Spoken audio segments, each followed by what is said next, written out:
Welcome to Staff Works Explained. If you're here for the first time, please consider subscribing to this channel. Also, hit the notification bell so that whenever you upload a new video, you're notified. In this video, we'll be talking about SGR extension from Naivasha to Kisumu and Malaba in Kenya. The construction of standard gauge railway, phase 2B and 2C, which is an extension from Naivasha to Malaba through Kisumu, is set to start in 2025 with an estimated cost of 648 billion Kenya shillings.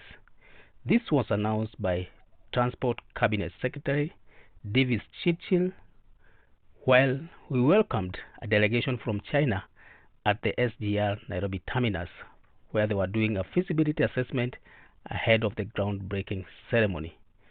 This 475-kilometer extension of SGR is expected to take 4 years to complete once it started in 2025. During the visit by the Chinese delegation, which was led by Zi Li, who is the secretary of the Central Commission for Discipline Inspection, where he held a closed-door preliminary project assessment meeting with senior government officials, and this was in preparation for the significant infrastructure project.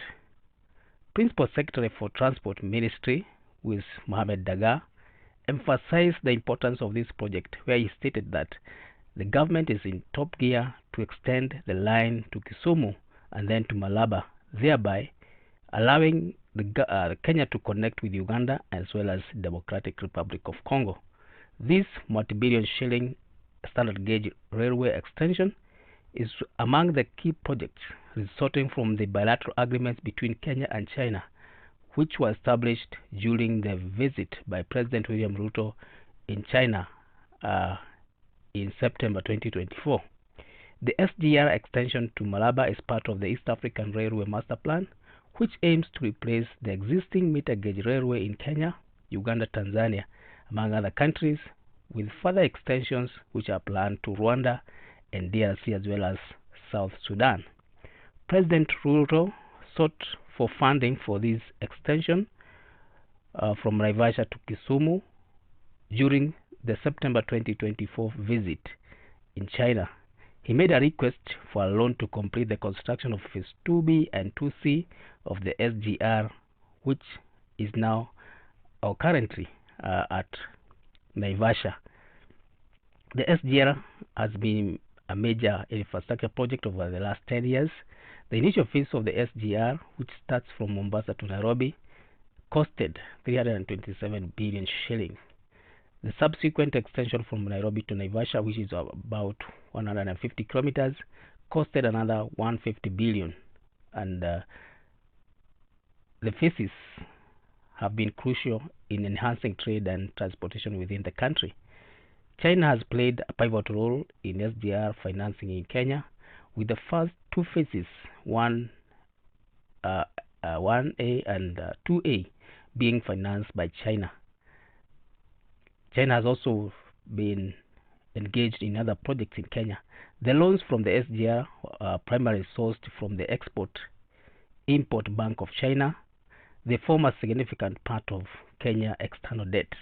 Overall, Kenya has borrowed about 477 billion Kenya shillings from China for the SGR project alone. This has contributed to Kenya's total public debt increasing and currently stands at about 11 trillion Kenya shillings, and China is one of the biggest creditors.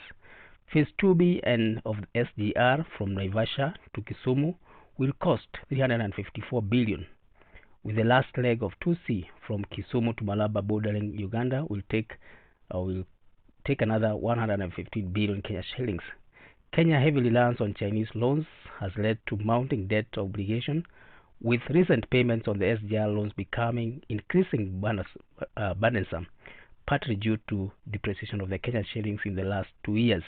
In 2023, the Kenya debt service cost related to Chinese loan were projected to be about 117 billion. This underscores the financial strength that these infrastructure investments have placed on the country economy, and that's what led to delay in extension of this part of the railway. The government expected when it reached Naivasha in Nakuru or Suswa, it would extend the project to Kisumu and then Malaba, but this delayed, especially due to failure to get funds from China. Earlier in May, it has been announced that the government has secured a commitment from Export-Import Bank of China, Exim Bank, to fund the construction of the remaining section of the SGR from Naivasha to Malaba on the border with Uganda. The then Cabinet Secretary of Roads and Transport, Kipchumba Murkomen, had said that the financing of the project will be done under government-to-government arrangements between the Republic of Kenya and People's Republic of China through the Exim Bank of China and syndicated loans from commercial banks. He added that the government of Kenya will fund the project through its Railway Development Fund. African Development Bank was also expected to contribute, while both Kenya and Uganda were to seek private funds for the project. The minister announced that they were in discussion with the private sector to see that they can structure the arrangement for them to take part or to take a large burden at very reasonable and concessional terms so that they can continue with the project. The Kenya government originally borrowed US dollars $5 billion from Exim Bank to fund the construction of the 472 kilometers phase 1 of SGR from Mombasa to Nairobi, and then the 220 kilometer phase, which is 2A from Nairobi to Suswa, was also part of this arrangement. The remaining section, which are now the extended from Naivasha to Kisumu, which is about 263 kilometers, and phase 2C, which is from Kisumu to Malaba, which is about 102 kilometers. These are expected to cost 640 billion Kenya shillings. Repaying the Exim loan has placed the strain on Kenya economy, as you have seen, but the return of Chinese finance has given fresh impetus on seeking other commercial lenders as Kenya and Uganda try to raise around 6 billion for the construction of the SGR from Naivasha all the way to Kampala. For the Uganda, it has announced that Yapi Makanzi will be doing the project from Malaba to Kampala at a cost of 272 billion shillings, and then this is expected to be extended to the western part of Uganda and then move to DRC, and then Rwanda and South Sudan will also take over from there. So it is expected that this extension may be completed within a period of 5 years.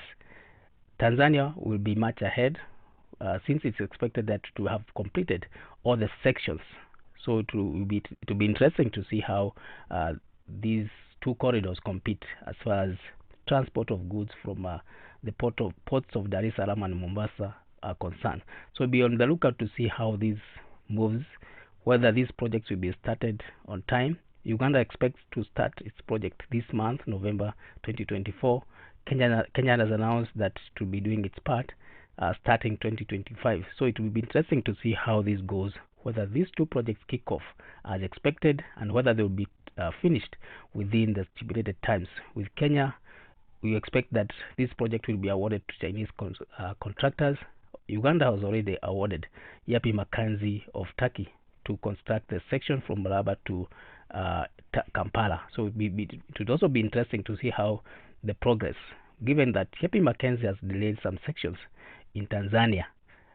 You'll be interested to see whether they are going to expedite the fees in Uganda, and also whether the Chinese contractor who will be awarded this section from Naivasha all the way to Malaba will be able to complete the project within the required time, given that the first two phases were completed even before the stipulated deadline. So it will be interesting to see how this progresses. So thank you for reaching this far.